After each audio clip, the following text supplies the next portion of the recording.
নমস্কাৰ, এই মুহূৰ্তত দিবলৈ আছো ৰাতিপুৱাৰ কেইবাটাও বিগ ব্ৰেকিং নিউজ। গোটেই খবৰ লগতে ভাৰতৰ বিভিন্ন প্ৰান্তৰ পৰা যুগুতোৱা হৈছে কেইবাটাও গুৰুত্বপূৰ্ণ খবৰ।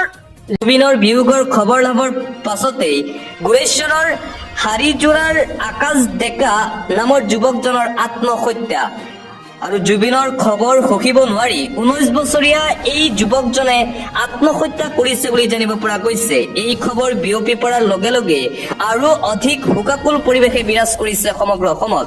আৰু আনপিনে জুবিন গাৰ্গৰ অন্ত্যেষ্টিক্ৰিয়া সন্দৰ্ভত ৰাজ্যৰ মুখ্যমন্ত্ৰী ডক্টৰ হিমন্ত বিশ্ব শৰ্মাৰ সামাজিক মাধ্যমত বিশেষ পোষ্ট। আজি সন্ধিয়া 6 বজাত জুবিন গাৰ্গৰ অন্ত্যেষ্টিক্ৰিয়াৰ স্থান নিৰ্ধাৰণ কৰিবলৈ এখন কেবিনেট বৈঠকৰ আয়োজন কৰা হৈছে ৰাজ্য চৰকাৰৰ ফালৰ পৰা।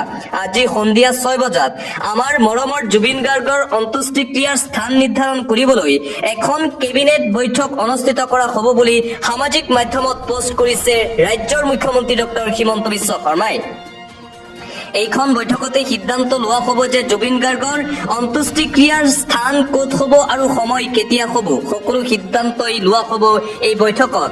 আজি সন্ধিয়া 6 বজাত অনুষ্ঠিত হ'ব ৰাজ্য চৰকাৰৰ এই গুৰুত্বপূৰ্ণ বৈঠক। দিল্লীত যোৱাকালি মুখ্যমন্ত্ৰী ডক্টৰ হিমন্ত বিশ্ব শৰ্মাই উপস্থিত হৈছিল আৰু তাৰ পৰাই ঘোষণা কৰিছিল যে অসমলৈ আহিলেই শ্যাম কানুন মহন্তক সোধা পোছা কৰিব লাগিব। এয়াই সম্পূৰ্ণ আইনৰ প্ৰক্ৰিয়া। জুবিনৰ শেষৰ সময়খিনিত লগত সিদ্ধাৰ্থ শৰ্মা আছিল। তেওঁৰ পৰা গোটেই কথা জানি অসমৰ জনতাক জনাব লাগিব। গৰিমা গাৰ্গক সন্মান জনাই আইন প্ৰক্ৰিয়াকো সন্মুখত ৰাখিম।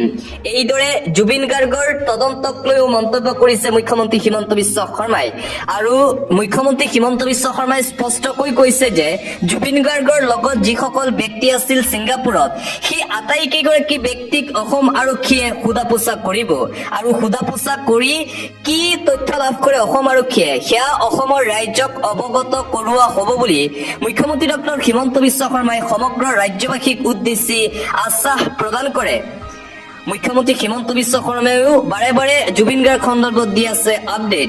জুবিনৰ মৃত্যুৰ পটভূমি কি আছিল সেই সত্য জনাৰ বাবে তদন্তৰ প্ৰয়োজন আছে, কিন্তু জুবিনৰ মৃত্যুৰ স্থান যিহেতু এখন বহিৰাষ্ট্ৰ, সেয়েহে এই তদন্ত CID কৰিব নোৱাৰে। ৰাষ্ট্ৰীয় সংস্থাৰ দ্বাৰা কৰক এই তদন্ত। মুঠতে জুবিন গাৰ্গৰ মৃত্যুৰ যি তদন্ত আছে সেয়া মুখ্যমন্ত্ৰীয়ে CIDক হস্তক্ষেপ কৰিছে যদিও CIDৰ পৰিৱৰ্তে CBIক জুবিন গাৰ্গৰ মৃত্যুৰ তদন্ত কৰিব দিব লাগে বুলি দাবী উত্থাপন কৰিছে ৰাইজৰ দলৰ নেতা জগদীশ ভূঞাই। শীঘ্ৰেই জুবিন গাৰ্গৰ মৃত্যুৰ তদন্ত CBIক দিব লাগে বুলি দাবী উত্থাপন কৰা হৈছে ৰাইজৰ দল।